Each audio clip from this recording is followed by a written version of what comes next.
For a number of years, we've been talking about a performance hall. In a built-out campus, it's difficult to find a space to add a building of this size. We were looking at $18 to $20 million to build a brand new facility. And I thought, wait a minute, we have the bones of that building. It's plain vanilla now, but it could be taken forward in beautiful ways with good thinking. We wanted a more classical architectural style. And we looked to examples in Europe of classic churches and cathedrals. When we put the initial proposal together, the plan was not for real wood up on those beams. It was going to be an aluminum facade. So when we heard that DIRTT had a timber division and would be participating in the project, it kind of gave us hope that we would actually capture the feel that the architect was looking for.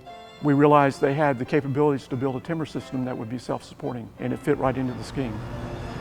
So there was a really ugly building basically, and we turned it over to a beautiful timber frame structure, and it looks just gorgeous now. I think without technology it would be impossible. You know, it's very difficult when you design a building to be able to see and visualize every little detail, and the VR allowed us to do that. We could zoom in at a particular detail and then refine that detail. Not only from the design team and the contractors and the superintendent on site can understand what's going to be taking place, but also from all the stakeholders. We were able to use the virtual reality with donors, and I just would want to suggest to our friends out there, talk about making a project seem tangible and real to people.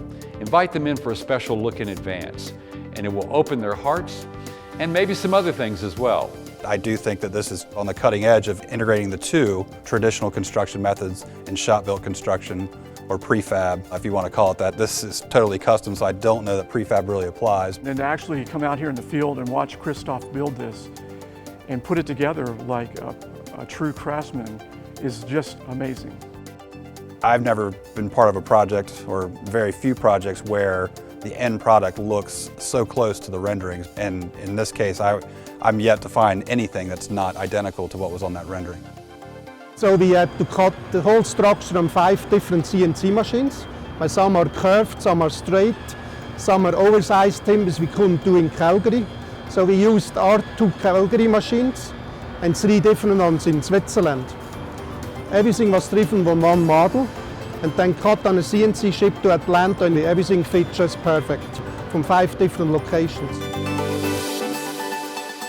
Really, it took DIRTT coming in to say this is what it could look like.